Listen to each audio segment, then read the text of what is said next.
창세기 4장 1절부터 16절까지 제가 봉독해 올립니다.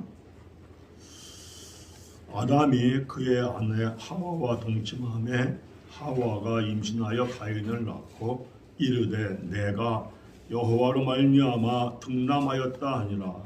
그가 또 가인의 아우 아벨을 낳았는데 아벨은 양치는 자였고 가인은 농사하는 자였더라. 세월이 지난 후에 가인은 땅의 소산으로 제물을 삼아 여호와께 드렸고 아벨은 자기도 양의 첫 새끼와 그 기름으로 드렸더니 여호와께서 아벨과 그의 제물은 받으셨으나 가인과 그의 제물은 받지 아니하신지라. 가인이 몹시 분하여 안색이 변하니 여호와께서 가인에게 이르시되 내가 분하여 함은 어찌됨이며 안색이 변함은 어찌됨이냐. 내가 선을 행하며 어찌 낯을 들지 못하겠느냐. 선을 행하지 아니하면 죄가 문에 엎드려 있느니라. 죄가 너를 원하나 너는 죄를 다스릴지니라. 가인이 그의 아우 아벨에게 말하고 그들이 들에 있을 때에 가인이 그의 아우 아벨을 쳐 죽이니라. 여호와께서 가인에게 이르시되 아우 아벨이 어디 있느냐. 그가 이르되 내가 알지 못하나이다. 내가 내 아우를 지키는 자니이까. 이르시되 내가 무엇을 하였느냐. 내 아우의 핏소리가 땅에서부터 내게 호소하느니라. 땅이 그 입을 벌려 내 손에서부터 내 아우의 피를 받았은즉 내가 땅에서 저주를 받으리니 내가 밭을 갈아도 땅이 다시는 그 효력을 내게 주지 아니할 것이요 너는 땅에서 피하며 유리하는 자가 되리라. 가인이 여호와께 아뢰되 내 재벌이 지기가 너무 무거우니 주께서 오늘 이 지면에서 나를 쫓아내시온즉 내가 주의 낯을 배웁지 못하리니 내가 땅에서 피하며 유리하는 자가 될지라. 무릇 나를 만나는 자마다 나를 죽이겠나이다. 여호와께서 그에게 이르시되 그렇지 아니하다. 가인을 죽인 자는 벌을 7배나 받으리라 하시고 가인에게 표를 주사 그를 만나는 모든 사람에게서 죽임을 면하게 하시느니라. 가인이 여호와의 앞을 떠나서 에덴 동쪽 돛 땅에 거주하더니. 아멘. 오늘 설교 말씀의 제목은 살인자의 기도도 들어주시는 하나님, 그리고 뿐만 아니라 그랬습니다. 하나님은 사람을 죽인 살인자라 할지라도 하나님께 기도하시면 들어주시고 응답해 주십니다. 응답해 주실 뿐만 아니라 응답을 해주면 응답을 받고 하나님을 떠날 사람이라는 것을 알면서도 그 기도에 응답해 주십니다. 사람들은 저 사람 사람을 죽인 살인자야 하면은 그저 그 얘기만 들어도 저절로 몸이 오싹오싹하죠. 그리고 그 사람을 피하거나 또 그 사람이 옆으로 다가오면은 피해서 달아나려고 합니다. 그러나 하나님은 살인죄를 지은 죄인이라 할지라도 하나님께 기도하시면 들어주시고 응답해 주실 뿐만 아니라 응답을 받고 하나님을 떠난다 할지라도 응답을 해 주십니다. 참으로 하나님의 사랑과 은혜가 놀랍고 엄청난 겁니다. 이 말씀이 어디에 있느냐? 본문 창세기 4장 13절에서 16절을 우리가 한번 함께 읽겠습니다. 13절부터 16절까지 읽습니다. 가인이 여호와께 아뢰되 내 재벌이 지기가 너무 무거우니이다. 주께서 오늘 이 지면에서 나를 쫓아내시온즉 내가 주의 낯을 배웁지 못하리니 내가 땅에서 피하며 유리하는 자가 될지라. 무릇 나를 만나는 자마다 나를 죽이겠나이다. 여호와께서 그에게 이르시되 그렇지 아니하다.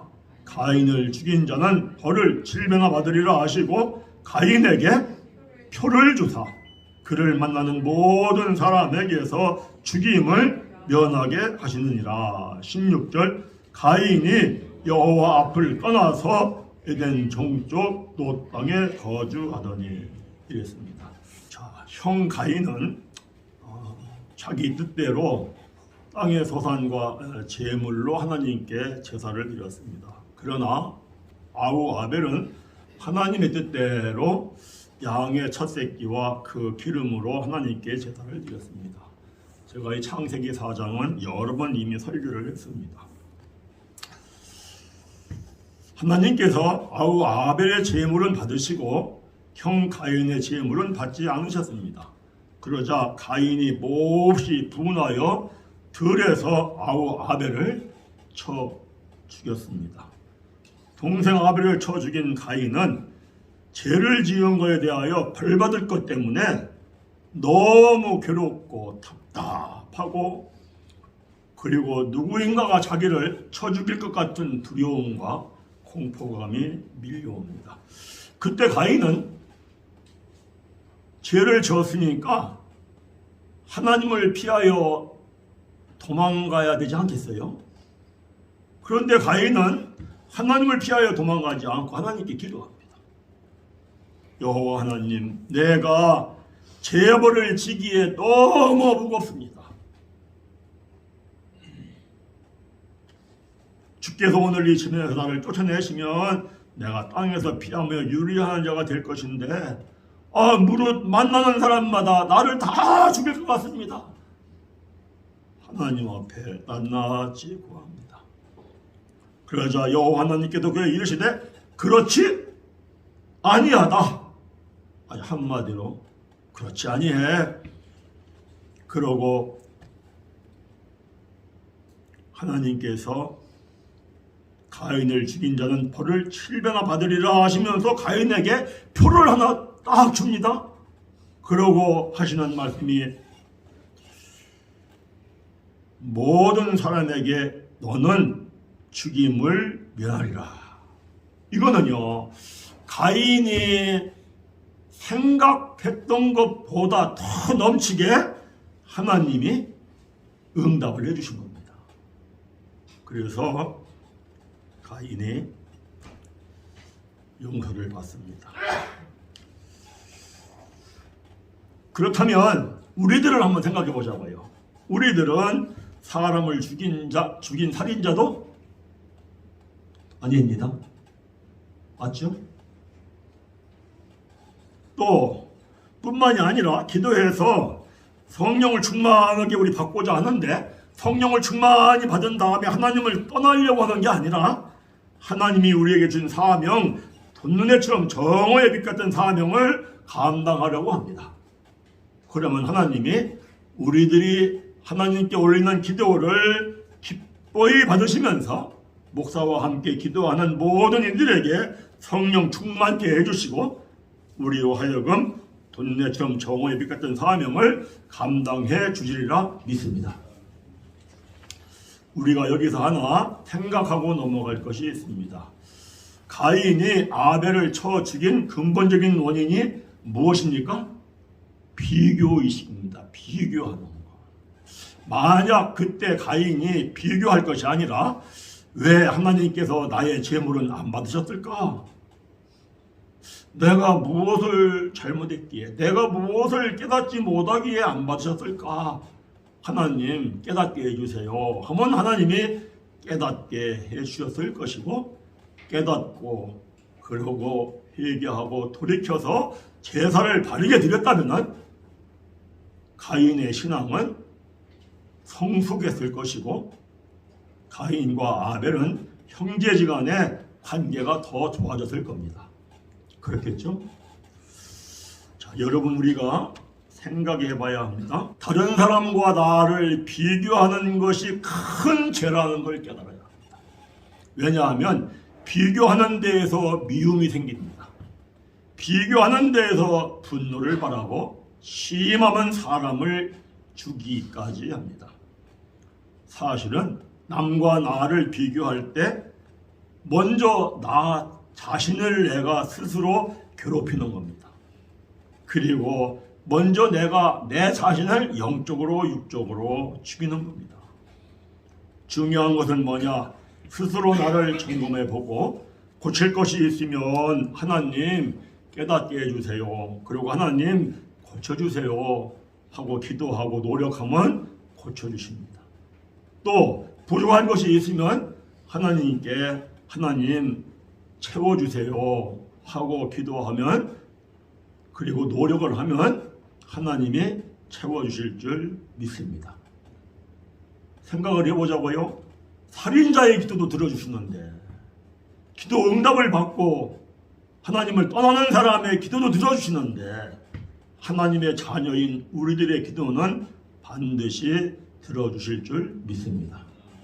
만약에 응답이 없으면 왜 하나님이 나에게 채워주시지 않을까?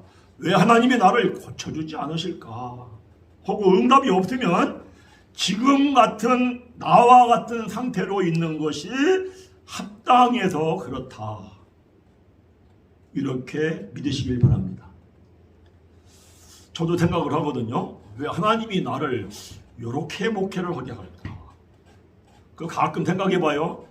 이렇게 목회해서 그나마 겸손하게 사는 것 같다. 그죠? 조금 커지면 또 기고만장할까봐 그런 생각을 제가 하면서 하나님 그래도 감사합니다 하고 삽니다. 그렇지 않고 자꾸 자기를 남과 비교하면서 살면은 스스로 미움이 생기고 스스로 분이 나고 그러면 스스로 자기를 괴롭히고 스스로 자기를 영적 육적으로 죽이거든요. 그래서 우리는 현재 나의 상태에 대하여서 하나님이 다 해주신 거야. 인생을 높게도 하고 낮게도 하고 강하게도 하고 약하게도 하고 존재하게도 하고 그저 처하게도 하고. 아멘. 하나님이 합당하게 해주신 거다. 이렇게. 사실 우리들 모두는 말씀을 깨닫고 보면 모두 다 살인죄를 지은 죄인들입니다. 왜냐하면 요한일서 3장 15절에 너희 안에 미움이 있으면 뭐 한 것이다? 살인한 것이다. 그런데 사람 안에 미움이 없는 사람이 있습니까? 없을 거예요. 그래서 말씀을 깨닫고 보면 영적으로 우리 모두 다 살인 죄인이구나 하는 걸 깨닫습니다. 자, 사람의 입장에서는 지은 죄가 크냐 적으냐 하는 게 매우 중요합니다. 왜 그러냐면은 형량이 다르기 때문에 그렇습니다. 사람을 죽이면 사형이다, 무기징역이다, 아니면 최소한도 16년은 살아야 돼 이러잖아요. 그런데 신호등을 위반하면은 범칙금이 나와봤자 7만 원 나와요. 그러니까 사람의 입장에서는 큰 죄를 짓느냐 적은 죄를 짓느냐가 참 중요합니다. 그런데 하나님의 입장에서는 큰 죄를 짓느냐 작은 죄를 짓느냐 별 차이가 없습니다. 똑같습니다. 살인죄를 짓느냐 신호 위반의 죄를 짓느냐 그 형벌은 죄값은 똑같습니다. 어디에 써 있느냐? 신명기 27장에 써 있습니다. 장 16절부터 우리 함께 읽습니다. 그의 부모를 경홀히 여기는 자는 저주를 받을 것이라 할 것이요 모든 백성은 아멘할지어다. 그의 이웃의 경계표를 옮기는 자는 저주를 받을 것이라 할 것이요 모든 백성은 아멘할지어다. 저주받는다는 것이 너희들 사망이다, 죽는다 이 이야기입니다. 18절 읽습니다. 맹인에게 길을 잃게 하는 자는 저주를 받을 것이라 할 것이요 모든 백성은 아멘할지어다.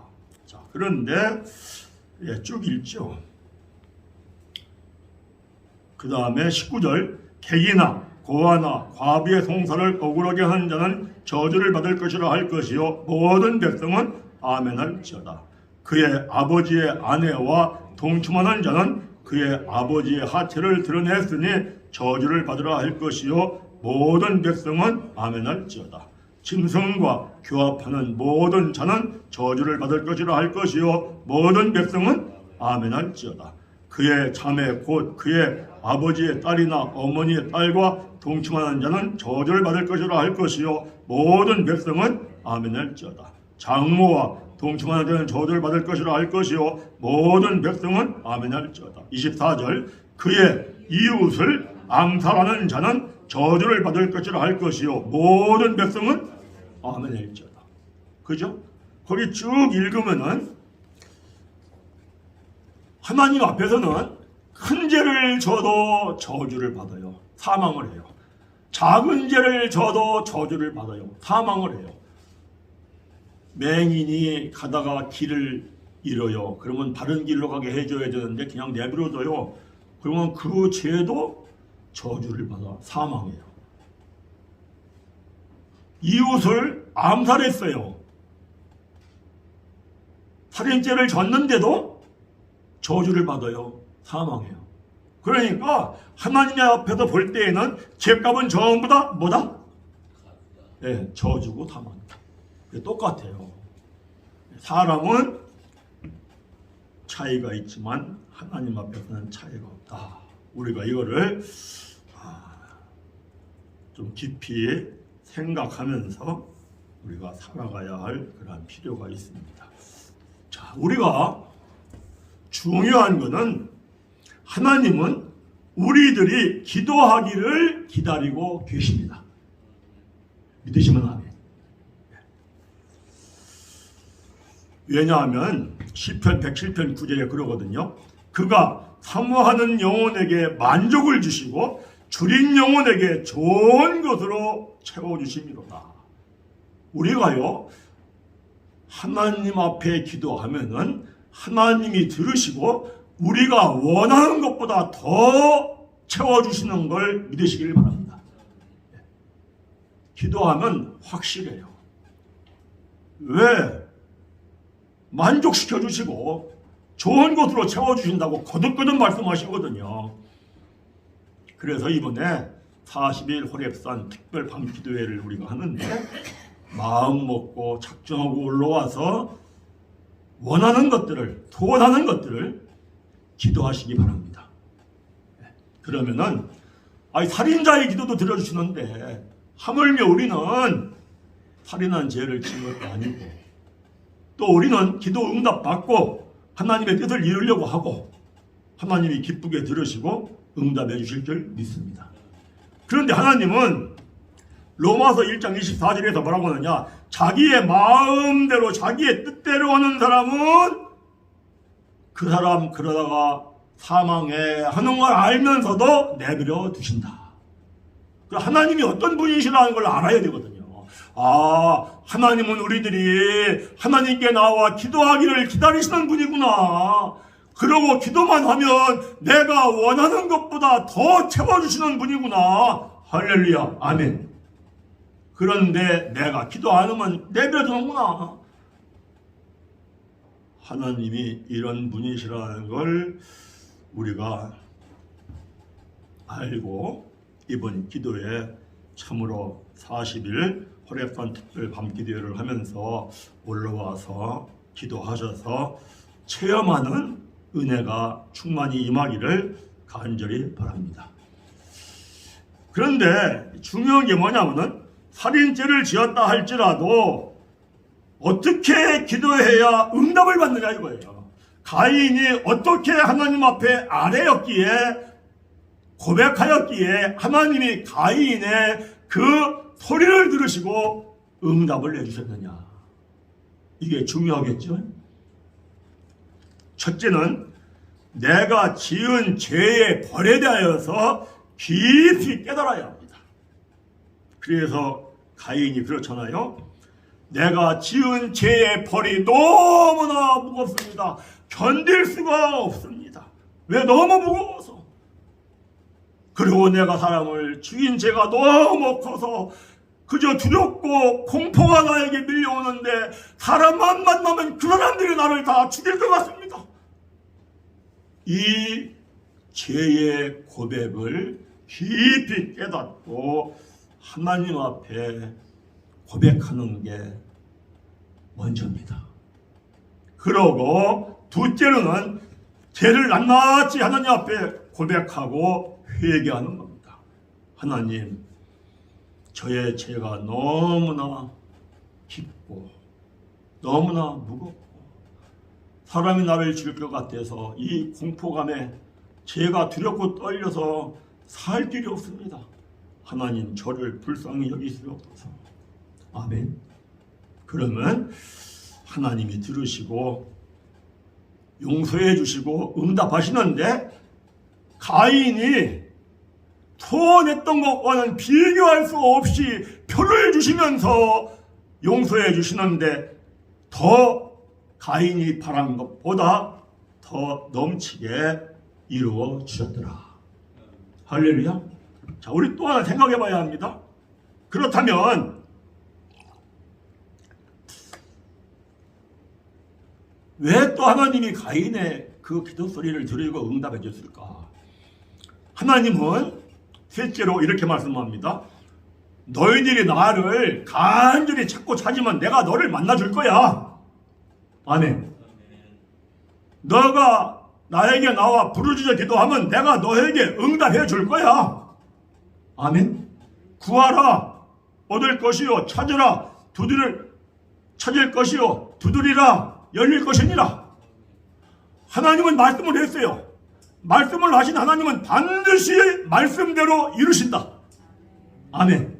그 사람이 어떠한 죄를 지었다 할지라도 하나님은 말씀하신 분이야. 말씀하신 하나님은 반드시 말씀대로 이루시는 분이야. 그런데 그분이 말씀하시기를 구하면 얻는다 했고, 찾으면 찾는다 했고, 두드리면 열린다 했고, 간절히 찾으면 만나주신다 했고, 부르짖어 기도하면 응답해 주신다 했어. 할렐루야. 이 말씀을 믿고 하나님 앞에 나의 소원을, 하나님, 이게 꼭 저에게 필요합니다. 하나님, 이걸 이루어 주옵소서. 구하고 찾고 두드리고 간절히 찾고 부르짖으며 기도하면 하나님이 응답해 주실 줄 믿습니다. 이런 은혜가 이번 40일 호렙산 특별 이 기도회를 통하여 우리 모두 체험하시기를 간절히 바랍니다. 참 하나님이 좋으신 분이 뭐냐? 내가 원하는 것보다 더 좋게 해주시더라. 아멘. 내가 어려움을 겪어요. 내가 힘든 일을 겪어요. 사실은 깨닫고 보면은 나의 잘못 때문이죠. 그런데 하나님이 그걸 깨닫게 하시거든요. 깨닫게 하시고, 그리고 하나님 앞에 부르짖어 기도하거든요. 응답해 주시거든요. 그러고 하나님이 인도해 주시는 걸 보면, 야, 정말 내가 구한 것과는 비교할 수 없을 정도로 더 큰 은혜를 입혀 주시는구나. 아멘. 그런데 더 중요한 게 뭐냐면은, 기도의 응답을 받으면은 하나님 앞에서 하나님의 뜻대로 살려고 힘써서 노력을 해야 합니다. 아멘. 기도의 응답을 받았는데 하나님을 떠나요. 기도의 응답을 받았는데요, 내 마음대로 살아요. 내 뜻대로 살아요. 그러면은요, 점점 악해집니다. 엄청 심하게 악해진다 하는 말씀이 나오는 게 창세기 4장 16절에서 24절까지 말씀입니다. 우리 한번 가서 보겠습니다. 창세기 4장 16절, 가인이 여호와 앞을 떠나서, 하나님을 떠났어요. 에덴 동쪽 놋 땅에 거주하더니 아내와 동침함에 그가 임신하여 에녹을 낳은지라. 가인이 성을 쌓고 그 아들의 이름으로 성을 이름하여 에녹이라 하니라. 에녹이 이랏을 낳고 이랏은 무야엘을 낳고 무야엘은 무두사엘을 낳고 무두사엘은 라멕을 낳더라. 라멕이 두 아내를 맞이하였으니 하나의 이름은 아다요 하나의 이름은 실라더라. 아다는 야발을 낳았으니 그는 장막에 거주하며 가축을 치는 자의 조상이 되었고, 그의 아우의 이름은 유발이니 그는 수금과 통솔을 잡는 모든 자의 조상이 되었으며 22절 실라는 두발가인을 낳았으니 그는 구리와 새로 여러 가지 기구를 만드는 자요 두발가인의 누이는 나아마였더라. 23절 크게 읽습니다. 라멕이 아내들에게 이르되 아다와 실라여 내 목소리를 들으라. 라멕의 아내들이여 내 말을 들으라. 나의 상처로 말미암아 내가 사람을 죽였고 나의 상함으로 말미암아 소년을 죽였도다. 가인을 위하여는 벌이 7배일진데 라멕을 위하여는 벌이 77배 1이로다 하였더라. 참 가인이 하나님께 기도 응답을 받고 하나님 앞에서 하나님의 뜻대로 살으려고 힘써서 노력을 해야 합니다. 근데 가인이 하나님 앞을 떠났어요. 응답을 받고 하나님의 뜻대로 살지 않고 내 뜻대로 살아가면요 상당히 악해집니다. 점점 세월이 갈수록 악해집니다. 이걸 말하는 것이 이 본문 말씀입니다. 하나님의 뜻을 이루어야겠다라는 관심이 없습니다. 그저 내 마음대로 내 뜻대로 내 계산대로 살아갑니다. 그리고 어떻게 하면은 잘 먹고 잘 사나 어떻게 하면 강해지나 여기에만 관심을 씁니다. 그러더니 얼마나 악해졌는지 라멕이 뭐라고 그래요? 사람을 죽이고도 내가 잘못했습니다. 내가 재벌이 너무나 중요합니다. 사람들이 나를 죽일 것 같은 공포에 내가 떨림 이런 말 입도 방긋 않습니다. 뭐라고 얘기해요?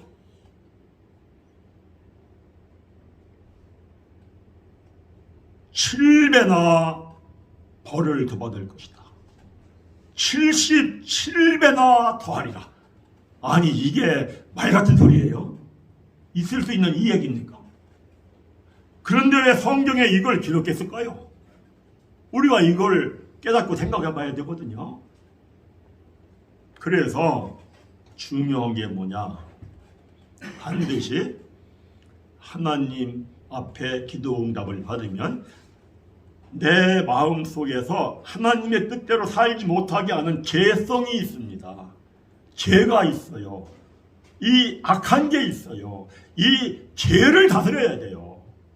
이 죄를 어떻게 다스리느냐 하는 것이 창세기 4장 7절에 써 있습니다. 한번 읽습니다. 창세기 4장 7절 내가 선을 행하면 어찌 낯을 질지 못하겠느냐 선을 행하지 아니하면 죄가 문에 엎드려 있느니라. 죄가 너를 원하나 너는 죄를 다스릴지니라. 아멘. 죄를 다스리는 방법은 하나입니다. 선을 행하면 죄를 다스립니다. 아멘. 선이 뭡니까? 하나님의 뜻을 행하는 겁니다. 그거 내가 하나님의 뜻을 행하면서 살아야지. 하나님의 뜻을 행하면서 살아야지. 하나님을 기쁘게 하며 살아야지. 하다 보면은 나도 모르는 사이에 죄를 다스리며 삽니다. 아멘. 자, 우리가 이제 하나님을 믿기 시작했습니다. 신자가 됐습니다. 신자는 누구나 하나님의 뜻대로 살아야 한다는 것을 압니다. 내가 이제부터는 하나님의 뜻대로 살 거야. 다짐합니다. 다짐을 한두 번 합니까? 수도 없이 하죠. 수도 없이 합니다. 저도 뭐 수도 없이 합니다. 그런데 수도 없이 다짐하는데 수도 없이 하나님의 뜻대로 못 삽니다. 뭐가 문제인가? 마음은 원이로되 육신이 약하여 하지 못하는 데다. 이런 이야기처럼 참 마음은 하나님의 뜻대로 살기를 원합니다. 선을 행하며 살기를 원합니다. 그런데 번번이 하나님의 뜻대로 살지를 못합니다. 그래서 참 우리가 고뇌가 많습니다. 다시 말하면 선을 행하고 싶은데 선이 악에게서 칩니다. 하나님의 뜻대로 살고 싶은데 내 뜻대로 살고 싶은 게 하나님의 뜻대로 살고 싶은 걸 이깁니다. 그래서 고뇌하고 갈등하는 게 참으로 때로는 죽을 맛입니다. 차라리 신앙생활을 포기하고 싶은데 포기할 수 있어요? 없어요? 포기 못해요. 포기하고 싶은데. 그래 교회를 다닙니다. 기쁨도 없고 즐거움도 없고 죽을 맛입니다. 이것을 사도 바울은 로마서 7장에서 이렇게 고백합니다. 오호라 곤고한 사람이로다. 이 사망의 몸에서 누가 나를 건져낼까? 모든 신자들이 이 고뇌를 하면서 신앙이 성장을 합니다. 이 고뇌가 없이 신앙이 성장하는 사람들은 없습니다. 사실 하나님을 안 믿는 불신자들은 하나님의 뜻대로 살 것인가 내 뜻대로 살 것인가 갈등할 필요가 있어요? 없어요? 없습니다. 그냥 내 마음대로 살고 내 뜻대로 살다가 그냥 지옥에 떨어지는 거죠. 그러나 하나님을 믿는 신자가 죽을 맛까지 느끼며 고뇌하는 것은 하나님을 믿는다 할지라도 내 뜻대로 살면은 불신자와 똑같이 아차하면은 지옥 유황불에 떨어진다는 것 때문에 이걸 알기 때문에 우리가 이 죽을 맛처럼 고뇌하고 갈등을 합니다. 그러면 도대체 어떻게 하면은 이걸 이겨내고 선을 행할 수 있느냐 이겁니다. 잠언서 4장 23절 보면 이렇게 말씀합니다. 생명의 근원은 마음에 있다. 이 말씀은 뭐냐면은 마음속에 하나님이 있다 이런 얘기입니다. 마음속에 하나님이 있는 사람은 마음속에 말씀이 있다. 이런 사람은 마음속에 성령이 있다. 그래서 마음속에 하나님이 계시고 말씀이 있고 성령이 계신 사람들은 하나님의 뜻대로 살고 싶어 합니다. 그런데 또 요한복음 13장 2절에 생각 속에 마귀가 있다 그럽니다. 그리고 요한복음 8장 44절에 마귀의 속성은 욕심이다 이럽니다. 그래서 생각 속에 있는 마귀가 자꾸 나를 하나님의 뜻대로 사는 것을 방해합니다. 뭘 가지고? 욕심을 가지고. 이렇게 하는 게 좋아. 저렇게 하는 게 좋아. 기도하러 올라가려고 하는데 이렇게 하는 게 좋아. 저렇게 하는 게 좋아. 자꾸 방해합니다. 그래서 갈등을 합니다. 이게 갈등을 해요. 이 갈등을 할 때에 내 마음속에 하나님의 말씀이 하나님이 성령이 60% 이상 채워져 있으면 갈등에서 이깁니다. 마귀를 이기는 걸 믿으시기를 바랍니다. 그런데 내 마음속에 하나님이 또 말씀이 성령이 채워져 있는 것이 50% 미만이 되면은 번번이 지기가 싫습니다. 뭐가 중요해요? 내 마음을 하나님의 말씀으로 채우는 게 중요합니다.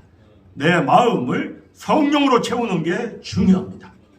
그래서 이걸 요한일서 2장 12절 14절에서 이렇게 말씀하잖아요. 믿음의 성장의 과정이 4단계가 있다. 갓난아이에서 아이로, 아이에서 소년으로, 소년에서 청년으로, 청년에서 아비로. 우리가 다 이걸 압니다. 그런데 최소한 악한 자 마귀를 이기려면은 어디까지는 믿음이 성장을 해야 한다? 청년까지는 믿음이 성장을 해야 한다. 아멘. 믿음이 성장하는 방법은 다른 게 없습니다. 말씀을 뜻으로 깨달아서 영으로 먹어야 합니다. 말씀을 뜻으로 깨달아서 영으로 신령한 젖으로 매일매일 일용할 양식을 먹으면 믿음이 어린아이에서 아이로 성장을 하고 아이에서 소년으로 성장을 하고 소년에서 청년으로 성장을 하고 청년에서 아비로 성장을 해서 청년에 이르면 악한 자 마귀를 이기고 선을 행하며 하나님의 뜻대로 살 줄을 믿습니다. 우리 이번에 40일 깁니다. 요즘에는 40일 기도하는 교회들이 참 드뭅니다. 20년 전만 해도 우리가 기도회에 헛다음은 해마다 40일씩 했죠. 요즘에는 40일 길어서 교인들이 안 나올까봐 못합니다. 그런데 40일 매일 나와서 하루에 하나씩 깨달아서 하나님의 말씀이 마음에 채워지고 성령이 마음에 채워지고, 할렐루야. 그러면은 아마 40일 끝난 이후에는 삶이 달라질 겁니다. 그리고 올라와서 우리가 기도를 합니다. 하나님, 정말 우리에게 하나님께서 돈내청 정오의 빛 같은 사명을 주신 것, 이 시대가 이렇게 교회들이 타락해서 캄캄하게 어두워질 걸 이미 30년 전에 하나님이 우리에게 알려주시고 깨닫게 해주시어서 우리에게 비전을 주셨는데, 우리에게 주신 비전, 돈내처럼 정오의 빛같이는 우리의 힘으로 우리의 능력으로 이룰 수 있는 게 아니라 하나님이 이루어 주시기 때문에 우리가 하나님께 쓰임 받음으로 이룰 줄을 믿습니다. 그런데 아직 우리가 기도의 양이 부족해서 성령이 충만하지 못해서 하나님께서 우리를 쓰시지를 못하는 것 같습니다. 그러니까 우리가 이번에 마음을 먹고 이제라도, 그죠? 이제 저도 참 생각을 해봅니다. 자, 이제는 정말 하나님 앞에 가서 설날을 생각하는데 하나님이 주신 사명을 감당하지 못하고 하나님 앞에 가서 섰을 때 어찌할 것인가? 정말 두렵기도 하고 어떤 때는 떨리기도 하고 어떤 때는 밤잠도 안 오고. 그래서 이거를 우리가 간절히 사모하면서 하면, 또 이번에 제가 이 창세기 4장 말씀을 보는데 살인자의 기도도 들어주시고 응답받고 하나님을 떠날 사람인 줄 알면서도 하나님이 응답하시네. 그렇다면 우리는 하나님이 주신 사명을 받았고 그 사명을 우리가 이루어야 되는데, 그 사명을 이루기 위하여 우리가 기도한다면 하나님이 당연히 성령 충만한 응답을 주시리라. 할렐루야. 그냥 믿음이 저절로 와요. 이거 확실하구나. 하나님이 확실하게 해주시겠구나. 또 우리의 성도님들이 각자 다 소원이 있고 기도의 제목이 있습니다. 그런데 우리가 내가 하는 사업이, 내가 하는 직장의 일이, 내가 무슨 일을 할지라도 이 일이 잘 돼가지고 나는 하나님의 이 사명을 이룰 것이야 라는 소망이 우리 모두에게 있는 줄 믿습니다. 그렇다면 하나님이 우리의 기도를 하나님 앞에 아뢰일 때 하나님이 기쁘시게 받으면서 응답해 주실 줄 믿습니다. 참으로 이 귀한 기회를 하나님이 우리에게 허락해 주셨다. 그리고 이번에는 우리가 그동안 참 25년 동안 계속 성령 충만케 해달라고 기도하지 않습니까? 그리고 계속 주일 예배 때에도, 그저 장로님들 나가서 기도할 때마다 해도 돈내처럼 정오의 빛 같은 사명을 이루어달라고 기도해왔지 않습니까? 하나님이 그동안 다 들으신 줄 믿습니다. 이제 우리는 이걸 믿음으로 받고, 부족한 기도의 양을 40일을 채우리라 하시면 하나님이 기뻐하시고 우리들에게 응답해 주시고, 그래서 성령 충만케도 해주시고, 또 우리 성도님들이 하시는 일 거기에도 하나님이 주시는 영적인 육적인 축복을 부어주시고, 이름으로 말미암아 우리 분이엘 교회가 또 이 목사와 함께 여기 함께하고 있는 우리 모든 성도님들이 이 시대에 캄캄하게 타락한 한국교회를 향하여서 어둠을 깨치는 돈내처럼 정오의 빛 같은 사명을 감당할 줄 믿습니다. 이와 같은 은혜가 우리에게 충만히 넘치게 우리가 원하는 것보다 더 채워질 줄 믿습니다.